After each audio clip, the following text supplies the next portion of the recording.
యనమల రేవంత్ రెడ్డి ఆయన పేరు చెప్తే కాంగ్రెస్లో ఒక వర్గం ఊగిపోద్ది. టీఆర్ఎస్ పార్టీలో ఒక సాధారణ కార్యకర్తగా జాయిన్ అయ్యి ఈరోజు అదే పార్టీని ఎక్కి తొక్కి సీఎం అయ్యాడు ఆయన. రేవంత్ రెడ్డిని ఒకప్పుడు ఎమ్మెల్యేగా ఎక్కువ ఉన్నారు. నాకు ఒక్కరోజైనా సీఎం సీట్లో కూర్చోవాలని ఉంది, ఒక్కసారైనా సీఎం అవ్వాలని ఉంది అంటే ఆయన్ని పిచ్చోడిని చూసినట్టు చూశారు. ఎలాంటి పొలిటికల్ బ్యాక్గ్రౌండ్ లేకుండా, ఎలాంటి సినిమా బ్యాక్గ్రౌండ్ లేకుండా జెడ్పీటీసీ రేంజ్ నుంచి ఈరోజు సీఎం రేంజ్కి ఎదిగాడు. పొలిటికల్గా ఆయన తొక్కడానికి, పొలిటికల్ కెరీర్ ఎండ్ చేయడానికి జైల్లో పెట్టినప్పుడు కూడా ఆయన భయపడలేదు. పోలీసులు ఆయన ఇంటి గేటు దూకి బెడ్రూమ్లోకి వెళ్ళి మరీ అరెస్ట్ చేశారు. ఆయనకి సీఎం సీట్ అంత ఈజీగా రాలేదు. తాతల కాలం నుంచి వారసత్వంగా వచ్చిందైతే అస్సలు కాదు. ఎంతో మందిని తట్టుకొని నెగ్గి ఈరోజు సీఎం స్థానంలో కూర్చున్నాడు ఆయన. ఈ వీడియోలో కంప్లీట్గా రేవంత్ రెడ్డి గారి పొలిటికల్ కెరీర్ గురించి మాట్లాడుకున్నాం. మన వీడియోని ఫస్ట్ టైం చూసినట్టయితే సబ్స్క్రైబ్ చేసి పెట్టుకోండి. ఇంకా లేట్ చేయకుండా డైరెక్ట్గా వీడియోలోకి వెళ్ళిపోదాం.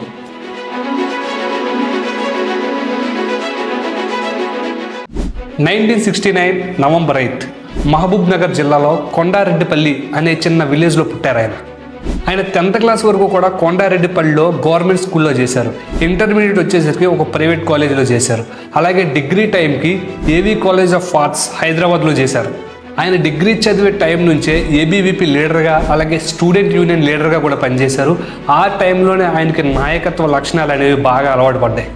అయితే ఆయన చదువు అయితే అయిపోయింది, డిగ్రీ అయితే అయిపోయింది. ఇదే టైంలో ఆయన బిజినెస్ ఫీల్డ్లో కూడా దిగారు. ప్రింటింగ్ ప్రెస్, అలాగే పెయింటింగ్ బిజినెస్, అలానే రియల్ ఎస్టేట్లో ఆయనకంటూ ఒక సెపరేట్ బేస్ని ఏర్పాటు చేసుకుని బిజినెస్లో కూడా బాగా సక్సెస్ అయ్యారు. ఈ బిజినెస్లన్నీ కూడా ఆయనకి డబ్బుతో పాటు మంచి పేరును కూడా తీసుకొచ్చింది సొసైటీలో. ఆయన బిజినెస్లోకి, రాజకీయాల్లోకి రాకముందు నుంచి కూడా ఆయన ఫ్యామిలీ బాగా రిచ్ అనే చెప్పొచ్చు. ముందు నుంచి కూడా సుమారుగా 800 ఎకరాల పైన ఉందని రేవంత్ రెడ్డి గారు ఒక ఇంటర్వ్యూలో చెప్పారు. 1992లో కాంగ్రెస్ లీడర్ జైపాల్ రెడ్డి తమ్ముడు కూతురైన గీతారెడ్డిని లవ్ చేసి పెళ్లి చేసుకున్నారు రేవంత్ రెడ్డి గారు. అయితే ఒక పక్క పర్సనల్ లైఫ్ బాగుంది, ఇంకొక పక్క వ్యాపారాలు కూడా బాగా నడుస్తున్నాయి. ఇదే టైంలో ఆయనకి పాలిటిక్స్ మీద ఇంట్రెస్ట్ వచ్చి పాలిటిక్స్లోకి రావాలని డిసైడ్ అయ్యారు.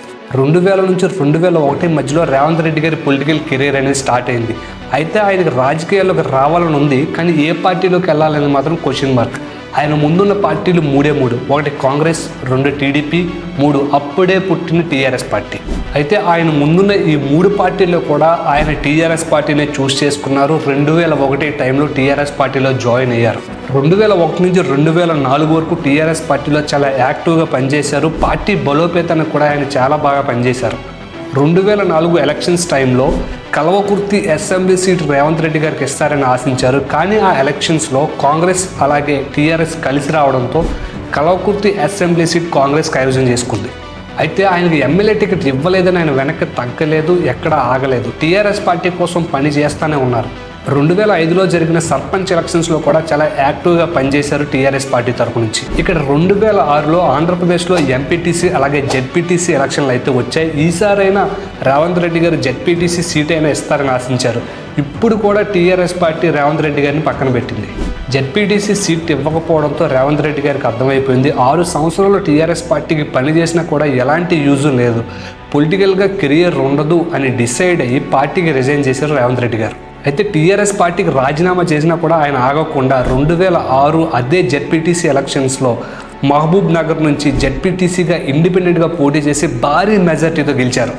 అయితే 2006 టైంలో జెడ్పీటీసీగా గెలిచారు. అక్కడతో ఆగలేదు. 2007లో వచ్చిన ఎమ్మెల్సీ ఎలక్షన్స్లో ఇండిపెండెంట్గా పోటీ చేసి మహబూబ్ నగర్ జిల్లా నుంచి మళ్ళీ భారీ మెజార్టీతో గెలిచారు.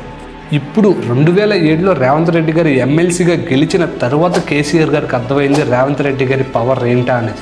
2006 జెడ్పీటీసీ ఎలక్షన్స్ టైంలో టీఆర్ఎస్ పార్టీ కానీ ఈ జెడ్పీటీసీ టికెట్ రేవంత్ రెడ్డి గారికి ఇచ్చుంటే ఈరోజు రేవంత్ రెడ్డి గారు టీఆర్ఎస్ పార్టీలోనే ఉండుండేవాళ్ళేమో. ఇక్కడ రేవంత్ రెడ్డి గారు ఎమ్మెల్సీగా గెలిచిన తర్వాత ఇండిపెండెంట్ క్యాండిడేట్స్కి వాల్యూ లేదు, పవర్ లేదని ఏదో ఒక పార్టీలో జాయిన్ అవ్వాలని డిసైడ్ అయ్యారు. అప్పుడే ఆయన ముందుకు వచ్చింది టీడీపీ. ఆయనకి ఎంతో ఇష్టమైన పార్టీ అది. 2007 టైంలో టీడీపీలో జాయిన్ అయ్యారు రేవంత్ రెడ్డి గారు. టీడీపీలో జాయిన్ అయిన తర్వాత రేవంత్ రెడ్డి గారి మాట తీరు, పనితీరు చంద్రబాబు నాయుడు గారికి చాలా బాగా నచ్చాయి. చంద్రబాబు నాయుడు గారికి రేవంత్ రెడ్డి గారి మీద ఉన్న నమ్మకంతో 2009 అసెంబ్లీ ఎలక్షన్స్ టైంలో కొడంగల్ అసెంబ్లీ టికెట్ రేవంత్ రెడ్డి గారికి ఇచ్చారు. కానీ 2009 ఎలక్షన్స్లో టీడీపీ అతి దారుణంగా ఓడిపోయింది. కానీ కొడంగల్ నుంచి పోటీ చేసిన రేవంత్ రెడ్డి గారు మాత్రం 7,000 ఓట్ల మెజారిటీతో గెలుపొందారు. అయితే ఇక్కడ టీడీపీ పార్టీ ఓడిపోయినప్పటికీ ప్రతిపక్షానికి అంకితం అయినప్పటికీ కూడా అసెంబ్లీలో రేవంత్ రెడ్డి గారు ఎప్పుడూ తగ్గేవాళ్ళు కాదు. వైఎస్ రాజశేఖర రెడ్డి గారిని టైం దొరికినప్పుడల్లా దారుణంగా విమర్శించేవాళ్ళు. 2009 తర్వాత వైఎస్ రాజశేఖర రెడ్డి గారు ఈ హెలికాప్టర్ బ్లాస్ట్లో చనిపోయిన తర్వాత ఈ తెలంగాణ ఉద్యమం అనేది ఇంకా బాగా ఎక్కువైంది. అలానే ఇంకొక పక్క ఈ టీఆర్ఎస్ బలం అనేది మెల్లమెల్లగా పెరుగుతూ పోయింది. ఇంకొక పక్క కాంగ్రెస్ అలాగే టీడీపీ పార్టీలు రెండు ఒక క్వశ్చన్ మార్క్లో ఉండిపోయాయి. ఎందుకంటే ఇక్కడ టీడీపీ అలాగే కాంగ్రెస్ ఒకవేళ ఈ తెలంగాణ ఉద్యమానికి సపోర్ట్ చేసినట్టయితే ఆంధ్రాకి దూరం అవుతారు. ఒకవేళ సమైక్యాంధ్ర ఉద్యమానికి వీళ్ళు సపోర్ట్ చేసినట్టయితే తెలంగాణకు దూరం అవుతారు. కానీ ఇక్కడ రేవంత్ రెడ్డి గారు మాత్రం పార్టీతో సంబంధం లేకుండా ఎప్పటికప్పుడు ఆయనకు ఛాన్స్ వచ్చిన ప్రతిసారి కూడా ఈ తెలంగాణ సెపరేషన్ గురించి మాట్లాడుతూనే వచ్చారు. ఈ తరుణంలోనే రేవంత్ రెడ్డి గారు చాలాసార్లు అసెంబ్లీ నుంచి సస్పెండ్ కూడా అయ్యారు. 2012 కాంగ్రెస్ పవర్లో ఉన్నప్పుడు అసెంబ్లీలో స్పీకర్ పోడియం దగ్గరికి వెళ్ళి స్పీకర్ చైర్ని లాగి కింద పడేశారు రేవంత్ రెడ్డి గారు. ఈ టైంలోనే ఆయన సస్పెండ్ కూడా అవ్వాల్సి వచ్చింది. దీన్ని బట్టి మీకు అర్థం అవ్వచ్చు అప్పట్లో రేవంత్ రెడ్డి గారి ఫైర్ ఏ రేంజ్లో ఉండేది అనేది. అయితే 2014 ఎలక్షన్లు రానే వచ్చాయి. ఈసారి కూడా రేవంత్ రెడ్డి గారు కొడంగల్ నుంచే పోటీ చేశారు. మళ్ళీ భారీ మెజార్టీతో గెలిచారు. కానీ ఈసారి టీడీపీకి తెలంగాణలో కేవలం 15 సీట్లు మాత్రమే వచ్చాయి. ఈ స్టేట్ సెపరేషన్ తర్వాత 2014లో టీఆర్ఎస్ పవర్లోకి వచ్చిన తరువాత మెల్లమెల్లగా ఈ టీడీపీ ఎమ్మెల్యేలను కొనడం మొదలుపెట్టింది. ఆల్మోస్ట్ ఈ టీఆర్ఎస్ పార్టీ 12 మంది టీడీపీ ఎమ్మెల్యేలను లాక్కుంది. లాస్ట్కి తెలంగాణలో టీడీపీ పార్టీని టీఆర్ఎస్ పార్టీలో విలీనం చేసే రేంజ్కి వచ్చింది. ఇవన్నీ దగ్గరుండి రేవంత్ రెడ్డి గారు చూస్తున్నా కూడా ఏమీ చేయలేనటువంటి పరిస్థితి. అప్పటికే ఆయన ఆగకుండా ఒక పెద్ద ప్రెస్ మీట్ పెట్టి నా పార్టీ ఎమ్మెల్యేను కేసీఆర్ కొంటున్నాడు అని చెప్పినా కూడా అప్పట్లో రేవంత్ రెడ్డి గారి మాటలు ఎవ్వరూ పట్టించుకోలేదు. ఇక్కడ 2015 ఎమ్మెల్సీ ఎలక్షన్స్లో కేసీఆర్ని ఎలాగైనా ఓడించాలని చాలా స్ట్రాంగ్గా డిసైడ్ అయ్యారు రేవంత్ రెడ్డి గారు. ఇదే టైంలోనే అప్పటి టీఆర్ఎస్ నామినేటెడ్ ఎమ్మెల్యే స్టీఫెన్సన్కి డబ్బులు ఇచ్చి ఆయన ఓడగొట్టడానికి ప్లాన్ చేశారు రేవంత్ రెడ్డి గారు. ఇదే టైంలో అడ్డంగా బుక్ అయ్యారు కూడా. ఈ స్టీఫెన్సన్కి రేవంత్ రెడ్డి గారు డబ్బులు ఇచ్చి ఆయన ఓడగొట్టడానికి ప్లాన్ చేసిన ఈ ప్లాన్ అంతా కూడా ఈ స్టీఫెన్సన్ అనే వ్యక్తి మొత్తం తీసుకెళ్లి కేసీఆర్ ముందు పెట్టాడు. అప్పుడు టీఆర్ఎస్ చేసిన ఈ స్టింగ్ ఆపరేషన్లో రేవంత్ రెడ్డి గారు అడ్డంగా దొరికిపోయారు. అప్పట్లో ఈ ఓటుకు note case all over India మొత్తం హాట్ టాపిక్గా మారింది. రేవంత్ రెడ్డి గారి పేరు కూడా ఆల్ ఓవర్ ఇండియా మొత్తం వినిపించింది. అయితే ఇక్కడ ఈ ఓటుకు నోటు కేసులో రేవంత్ రెడ్డి గారు అరెస్ట్ తర్వాత ఆయన ఫాలోయింగ్ ఇంకా మెల్లమెల్లగా పెరిగిందనే చెప్పుకోవచ్చు. ఎందుకంటే ఇక్కడ కేసీఆర్ గారు టీడీపీ ఎమ్మెల్యేలను కొనడం వల్లే రేవంత్ రెడ్డి గారు అలా చేయవలసి వచ్చింది అని తెలంగాణ ప్రజలు బాగా నమ్మారు.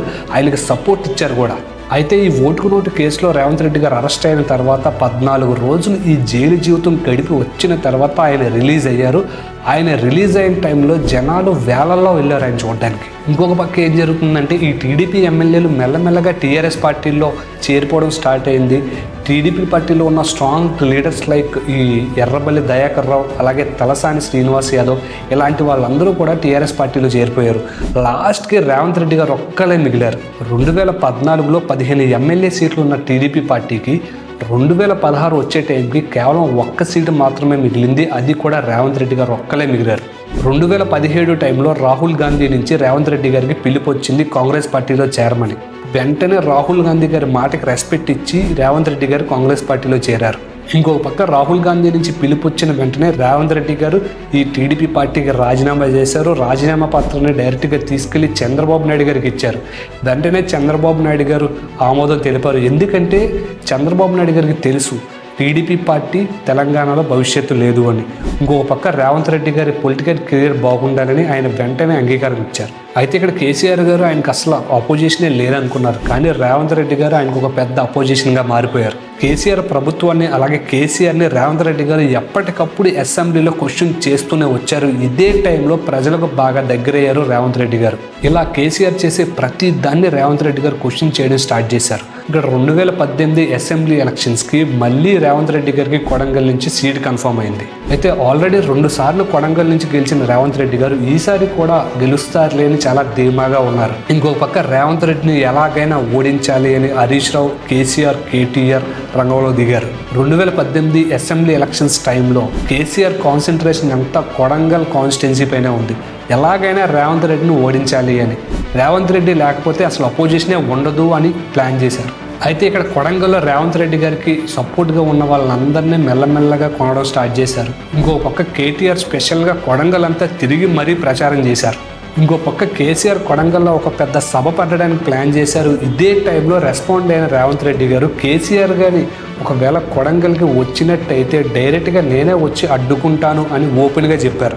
దీనికి భయపడిన కేసీఆర్ గారు వెంటనే రాత్రికి రాత్రే రేవంత్ రెడ్డి గారి ఇంటికి పోలీసులు పంపి ఆ పోలీసులు ఆయన ఇంటి గేటు దూకి బెడ్రూమ్లోకి వెళ్ళి మరీ రేవంత్ రెడ్డి గారిని అరెస్ట్ చేశారు. అది కూడా అరెస్ట్ వారెంట్ లేకుండా. రేవంత్ రెడ్డి గారిని అరెస్ట్ చేసిన తర్వాతే కేసీఆర్ కొడంగల్లో సభ పెట్టుకోగలిగారు. అది కూడా రేవంత్ రెడ్డి గారు జైల్లో ఉన్న టైంలో. సభ పెట్టిన తర్వాత ఈ టీఆర్ఎస్ నాయకులంతా కలిసి కొడంగల్లో బాగా ప్రచారం చేయడం కూడా స్టార్ట్ చేశారు. ఒక మనిషికి భయపడి కేసీఆర్ లాంటి వాడే పోలీసుల సాయం తీసుకున్నాడంటే దాన్ని బట్టి మనకి ఈజీగా అర్థమవుతుంది రేవంత్ రెడ్డి గారికి కేసీఆర్ ఎంత భయపడ్డాడు అనేది. ఒక రేవంత్ రెడ్డి అనే వ్యక్తిని ఒక్కడిని ఓడించడానికి ఆల్ ఓవర్ టీఆర్ఎస్ పార్టీ మొత్తం రంగంలో దిగిందంటే ఆ వ్యక్తి వాళ్ళని ఎంత భయపెట్టి ఉంటాడు. అసలు కేసీఆర్ టార్గెట్ ఒక్కటే, రేవంత్ రెడ్డిని ఓడించడం, ప్రతిపక్షం లేకుండా చేయడం. ఇంకా ఎలాగోలా కష్టపడి టీఆర్ఎస్ పార్టీ 2018 ఎలక్షన్స్లో రేవంత్ రెడ్డి గారిని ఓడించింది.